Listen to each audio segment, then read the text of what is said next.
Rosti, dis-nous un peu, c'est quel acteur ou réalisateur, producteur, collègue de Mitumba qui vous a payé pour venir faire ce sabotage à la télé? Dis-nous la vérité. Ou alors, ton émission est juste basée sur le sabotage. Parce que depuis que moi je regarde les séries de Mitumba et que moi je suis les interviews des acteurs de Mitumba, celui-ci c'est le premier qui parle mal de Mitumba, qui sabote Mitumba. On nous a toujours présenté Mitumba comme l'un des producteurs qui paye mieux les cachets au Cameroun. Jusqu'à ce que je tombe sur celui-ci qui ne fait que vomir ce qu'on entend là. Les amis, écoutez encore ce que le monsieur-ci a encore versé sur Mitumba et je vous prends après. Je reviens là maintenant pour vous parler de ce fameux contrat. C'est bien lui qui avait écrit là-dedans qu'en cas de cession de cette série, l'acteur dans mon contrat doit avoir, je pense que c'était les 5%, quelque chose comme ça, c'était quelque chose de 5%, quelque chose comme ça, c'était bien ficelé, en cas de cession. Vous comprenez? Tout à fait. Oui. Quelles sont les conditions dans lesquelles vous aviez tourné à l'époque? Foyer polygamie. Oui, foyer polygamie. Ah, vraiment, à l'époque, c'était très très difficile.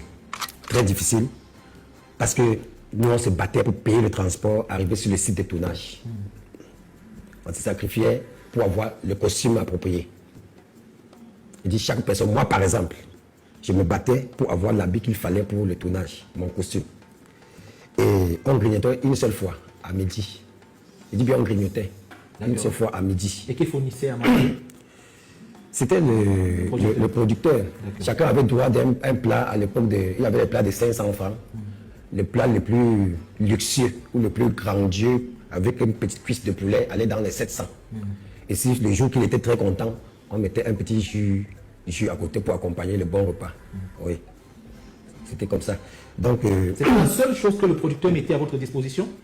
Oui, et au retour, il remettait 1000 francs. Pour moi particulièrement, oui, il me remettait 1000 francs. 1000 francs, tiens, ça c'est pour ton retour. Donc ça veut dire que le producteur, lui, payait le transport et il donnait à manger? Oui. D'accord.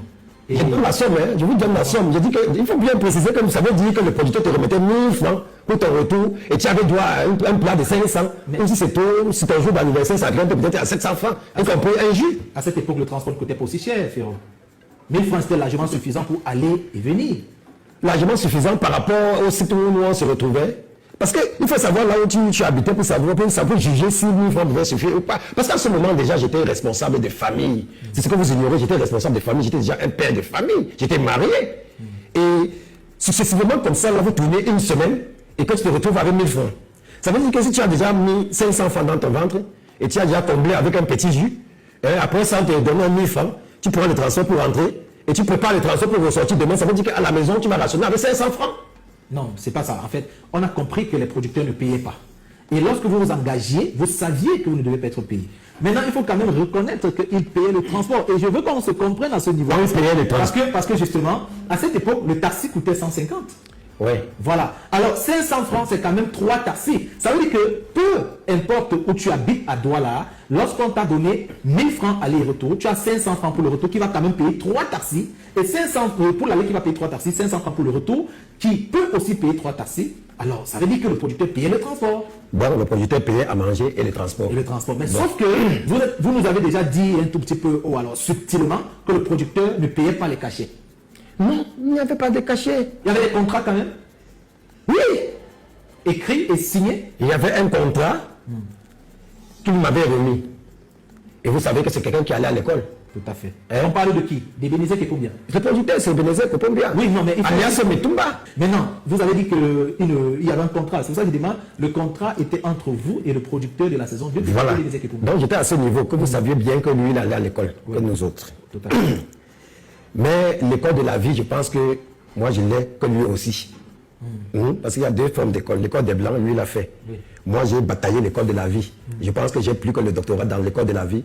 Et lui, il a moins de doctorat dans l'école des Blancs. Soyons un peu là, calmés. Je reviens là maintenant pour vous parler de ce fameux contrat. C'est bien lui qui avait écrit là-dedans qu'en cas de cession de cette série, l'acteur dans mon contrat, doit avoir, je pense que c'était les 5%, quelque chose comme ça, c'était quelque chose de 5%, quelque chose comme ça, c'était bien ficelé, en cas de cession. Vous comprenez? Tout à fait. Oui. Donc, il y avait un contrat entre lui et moi. Oui. Malheureusement, ce contrat... Pour dire simplement, Oui. vous nous faites comprendre ce soir que dans votre contrat, il était écrit en noir sur blanc. Quand Lorsque on devait vendre la série, je devais avoir quelque chose. l'acteur devait avoir les 5%. Il devait avoir quelque chose. Il devait avoir quelque chose. Oui, mettons quelque chose. Même si 5% était attribué à tous les acteurs. Voilà, vous devez quand même avoir quelque chose en tant qu'acteur dans vos 5% de tous les acteurs. On devait lécher le doigt Ok, de la souffrance. d'accord. Maintenant, on va peut-être arriver sur les ventes plus tard. Oui, d'accord. Ok. Quelles sont les principales difficultés que vous, Ferro, vous rencontrez à l'époque lors du tournage de Folie Polygamique? Je vous dis que c'était un trahi bête. Ça veut dire que chacun se battait comme il pouvait se battre. Nous tous, on n'était pas ces producteurs parce que moi, j'étais mon costumier. Je payais presque mon transport. Je mangeais moi-même. Parce que je ne peux pas dire que sur un plateau, je vais manger 500 francs et vous me dites pourquoi vous êtes producteur. Ça, c'est les gros noms. C'est les gros noms. Il faut parfois, nous ne limitez pas les blancs. Non, c'est que le Camerounais a tendance d'imiter les blancs en disant je suis producteur, je suis ceci. Non. Nous, on se battait de tous. Donc, il y avait beaucoup de difficultés. Par exemple, pour aller à Lune, j'étais le chauffeur. C'est moi qui... D'ailleurs, il y avait deux voitures. La voiture de Mitumba et la voiture de Bimop. En ce moment, Bimop ne savait pas encore conduire. C'est moi qui ai porté certains acteurs dans la voiture de Bimop et être garant de leur sécurité, conduit jusqu'à arriver à nous. Vous voyez que là, c'était chacun se battait. Donc, je peux encore être... C'est double fonction. J'étais même chauffeur dans ce projet. J'étais chauffeur dans ce projet. Et c'était donc la suite des difficultés. Ok, on a compris. La difficulté, c'est que vous n'étiez pas payé. La difficulté, c'est que vous dépensiez de votre argent pour manger sur le plateau parce que vous ne pouviez pas vous contenter d'un seul repas. La difficulté, c'est que l'argent de transport qu'on vous donnait ne suffisait pas. Vous êtes obligé de compliquer parfois. Est-ce qu'il y a d'autres difficultés? Oui, parce que les difficultés commençaient par là, toucher la famille, les enfants qu'on chassait à l'école. Il fallait toujours avoir le mémoratoire, ces mémoratoires qu'on dit, moi on dit ça à la poche. Hein? Les enfants, la femme même, qui te refusait même de te servir par rapport, parce que toi-même tu n'entretiens pas bien. C'était autant de difficultés. Mais tout ça parce que nous, on avait l'image de la réussite. Et on savait que les récompenses vont venir plus tard. Justement, Voilà, vous allez anticiper sur cette question. Je voulais vous poser la question de savoir, au regard de toutes ces difficultés, qu'est-ce qui vous donnait envie de tenir? Qu'est-ce qui vous donnait envie de continuer? C'est qu'à l'époque là, c'était l'une des plus grosses productions. Parce que c'est après que les idiots lancent Trahison. C'était l'une des plus grosses productions, vous voyez. Et ça nous rassurait que l'avenir doit être fructueux. Donc j'avais déjà vu ma série, ma Boyaf, oui, à l'avenir. Donc ma vie n'était plus, oui, Justement, après la production des 2 saisons, oui. Il a été quand même demandé aux acteurs de vendre les CD pour avoir quelque chose. Pourquoi vous n'avez pas vendu les CD comme vos anciens collègues qui sont devenus millionnaires à cause de la vente des CD? Par exemple. Et Bénézé Kepombia, lui, nous explique qu'il a gagné ses premiers millions justement à travers la vente des CD. Oui. Et qu'il a demandé à tous les autres acteurs de vendre aussi les CD comme lui pour avoir de l'argent. Pourquoi lui, je regarde la caméra, Oui. hein? Pourquoi lui-même, s'il me regarde, ne pouvait pas demander aux acteurs de télécharger lui-même, son chef acteur, n'est-ce pas, Flash, le film dans ses propres CD pour aller vendre. Pourquoi c'est lui qui devait sortir les CD? Vous savez combien de CD à quelqu'un? C'est-à-dire que tu vendais un CD comme ça pour avoir peut-être 100 francs ou 200. Tout le reste est maintenant rentré que chez lui. Alors, ça veut dire que... à qui vous fournissez les CD? Oui, ça veut dire qu'il avait ouvert sa boutique. Peut-être dans la boutique des CD, peut-être dans sa voiture, ou bien dans sa maison. Ça dit que tu avais besoin des CD, tu viens le voir, il te donne le CD peut-être à 600 francs ou à 700 francs. Si tu achètes 7 CD, ça fait peut-être 700 fois 7. Et puis tu payes. Et tu prends les CD, tu peux vendre peut-être à 1000 francs. Oui. Donc tu as 300. Tu vois un peu? Bon. Et pour vendre 300 jusqu'à atteindre 6000 au soleil, c'était pas aussi évident. Mais par contre, quand c'est toi-même qui produis tes CD, le prix de revient peut être à 150 francs. Quand tu vends à 1000 francs, tu as au moins 850 francs. Mais est-ce que vous avez empêché de produire vos CD? Pardon? Est-ce que vous avez empêché de produire vos CD? D'utiliser ces... S'il vous plaît, il faut que, tu sais, les gens vont parfois se plaindre du fait qu'ici, on laisse chacun s'exprimer et c'est tout à fait normal. Nous ne sommes pas ici pour museler les uns et les autres. On doit laisser les gens s'exprimer. Les gens sont libres de faire une observation, les gens sont libres de faire une remarque, les gens sont libres de critiquer quand ça ne marche pas, les gens sont libres de raconter leur expérience. Mais notre devoir aussi, en tant que journaliste, c'est de rétablir les faits. Ok? Et justement, Ebenezer Kepondia, lui, il nous a dit que les CD étaient remis aux personnes qui n'avaient pas de l'argent. Ça veut dire que vous voulez vendre les CD, mais vous n'avez pas d'argent. Lui, il part donc floquer les CD avec son argent. Il vous donne donc au prix du flocage, ça peut être 700, ça peut être 600. Vous vendez, vous venez lui rembourser son argent et vous gagnez le bénéfice. Ce n'est pas comme s'il vous vendait automatiquement les CD à ce prix. Maintenant, est-ce que ça ne sous-entend pas que ceux qui avaient donc de l'argent pouvaient aller eux-mêmes floquer leur part de CD? Bien. À l'époque, je vais d'abord vous dire sans publicité que à cette époque, je me battais de travailler quelque part. Oui. Je travaillais quelque part. Et il est vrai que j'étais légèrement un peu indépendant. Mais j'avais quelque chose qui me prenait un peu la journée. Hein? Donc, vendre des CD, pour moi, en ce moment-là, c'était vraiment un perdant pour aller avoir 300 en ce moment. Alors que je n'étais pas le fabricant des CD. Parce que je ne me retrouvais pas dans la rue, sur le soleil, pour avoir 300 francs et aller verser 700 francs à l'autre. Et alors que je connais qu'un peu, et j'avais fait, j'ai vendu un CD de 400 000 en 2 jours. En 2 jours. C'était les déballeurs? C'était pas les déballeurs. Qu'est-ce que ça fait? Comment on peut vendre des déballeurs 400 000? Quand déjà, c'est un magasin, c'est pour quelqu'un. J'ai dit que c'était mon propre magasin, j'ai vendu. Demandez à maman, elle n'est pas morte. Elle et moi, nous sommes sortis un jour, on a vendu un CD de 400 000 en 2 jours. Mais vous ne vouliez pas vendre foyer polygamique parce que Ebenezer Kepondia, vous dites qu'il vous laissait le CD cher. Non, moi-même de là, le CD se vend d'abord chez ses amis. Ça veut dire que moi, en dehors des personnes, je peux aller dans une réunion. Et quand tu vends le CD dans certains épisodes, que tu n'es pas dedans, la personne t'appelle que viens prendre ta chose là, tu rentres avec. Et tu ne peux pas savoir dans quel CD tu apparais, dans lequel tu n'apparais pas. Tu vois, pour moi, donc c'était trop compliqué. Non, pour vous, c'était jusqu'à là, foyer polygamie, est-ce que la récompense c'était vendre des CD pour avoir quelque chose, monsieur? Ok. C'est pour ça que je vous ai dit que ne mettez pas les blancs. Ne mettez pas les blancs. Okay. En tant que producteur, il demande de vendre des CD pour avoir l'argent.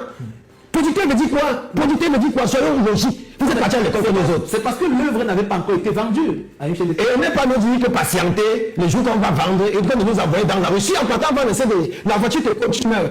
L'assurance des CD va payer ça? Non, mais vous savez aussi qu'il ne faut pas... Nous ne sommes pas traditionnels dans la réussite. Je veux dire, vous savez qu'il ne faut pas faire mouiller le maillot pour avoir quelque chose. Okay, maillot. Ceux qui ont vendu les CD à cette époque ont tiré leur épingle du jeu. Je vous ai posé la question, vous m'avez répondu comme lui seul. Avec qui encore? Big Bob a vendu les CD aussi. Et il était quoi? Avant de voyager. Pétrole a vendu les CD. Et il est quoi? Il est quoi comment? Quoi, pendant la période de vente de CD, je pas le regarde, non, vous menez le conseil, il connaît. Il a construit la maison avec. Seigneur. Bien, vous allez dire que c'est le problème de Mitumba et Ferro, l'acteur, son ancien acteur. Que pour nous, c'est quoi là-dedans? Mais sachez que quand vous venez sur Facebook avec, nous on va sauf que commenter. Premièrement, frérot, 26 ans après, tu viens te plaindre. Ma première question, j'espère qu'à la suite, le présentateur Rosti va te poser cette question. Déjà, pourquoi tu as travaillé seulement sur ce projet-là avec Mitumba? Parce que jusqu'aujourd'hui, on voit Mitumba avec les acteurs de ce projet-là. De cette première série. Même Tonga, qu'on vous voit ensemble au Lila, est encore avec Mitumba. Commence déjà par nous dire le pourquoi après ce projet, vous n'êtes plus ensemble. Ça veut donc dire premièrement, soit tu es une mauvaise personne, soit c'est toi qui décides de ne plus travailler avec Mitumba parce que bon, tu es fâché comme tu dis. Je ne sais pas. Mais une chose est sûre, il y a quelque chose qui cloche. Et ce qui est inquiétant, vous étiez nombreux dans ce projet. Et comme tu dis bien, si tu devais mieux te défendre, je pense qu'on a créé les commissariats, les brigades pour ce genre de situation. Tu parles d'un contrat fictif. J'ai cru que tu devais sortir ce contrat. Tu vas dire que 26 ans, ce n'est pas évident de garder. Je ne sais pas. Mais si tu ne peux pas présenter dans ce contrat, puisque tu dis quelque chose verbalement, où est la preuve que tout ce que tu racontes, qu'il était question qu'après la vente, s'il n'y a jamais à la vente, chaque acteur a 5%. La preuve, c'est où? Si tu as donc toutes tes preuves, va porter plainte. Mitumba, c'est un citoyen. C'est un homme comme tout le reste. Porte plainte. Ou alors, mets l'éponge dessus et tu continues ta vie. Je ne pense pas que si Mitumba était resté dernier, 0, tu serais en train de vociférer tout ce que tu racontes là. Mais toujours, il faut chercher les pouces sur la calvitie quand on a Brice, quand on a réussi. Et quand on t'entend parler, il y a un peu un sens de jalousie là-dedans. Bon, les autres qui étaient dans les mêmes conditions comme toi, qui n'ont pas eu les 5% comme tu dis, pourquoi ils avancent? Pourquoi ils ont brisé? Les big mobs dont tu parles, vous étiez dans les mêmes conditions, ils ont continué à bosser. Toi, tu n'étais pas d'abord obligé de travailler sur le projet, puisqu'il y a des gens qui ont refusé de travailler sur ce projet-là. Donc, tu pouvais te soucier de tes enfants, comme tu dis, qui ne mangeaient pas, et on les chassait pour la pension. Tu peux pas faire autre chose. Tu abandonnes ce projet. C'est-à-dire que toi, tu étais d'abord content de travailler avec Mitumba, de passer à la télé. C'est ça qu'il faut d'abord reconnaître. Maintenant, tu as vu le projet a avancé. Je ne suis pas en train de dire que tu n'as pas raison, hein. Mais moi, je dis plutôt que il se fait tard pour ta plainte. Puis au moment où il fallait vraiment se plaindre, c'est trop tard. Mitumba a sorti combien de séries derrière ça? Est-ce qu'on parle même encore de ça? Bref, en tout cas, espérons que tu auras gagné de cause, hein? On ne sait jamais. Mais sinon, si ce n'est que moi, tu te rends plutôt ridicule. Ça, c'est mon point de vue. Merci. À bientôt pour une nouvelle vidéo, les gars.